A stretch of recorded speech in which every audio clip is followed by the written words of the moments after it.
What up, all you audience members?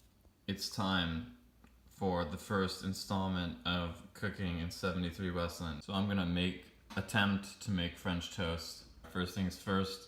Oh wait, you know what? I don't want to make French toast. That's too much effort. I'm gonna make the bird thing, the egg in the middle. So first thing we gotta do is make the hole. Great. Next thing is we gotta make an egg.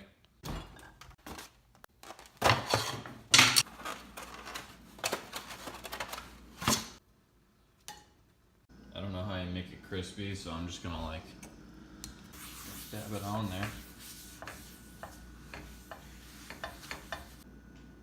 And then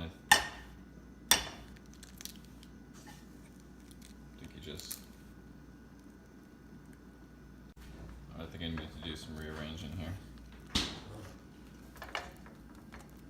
Cook the other side because I've got egg all over it. That's disgusting. Stuff keeps going out. And there you have it. Now just take your Boston Market fork from yesterday and bony apple feet. This is not good. This is not good.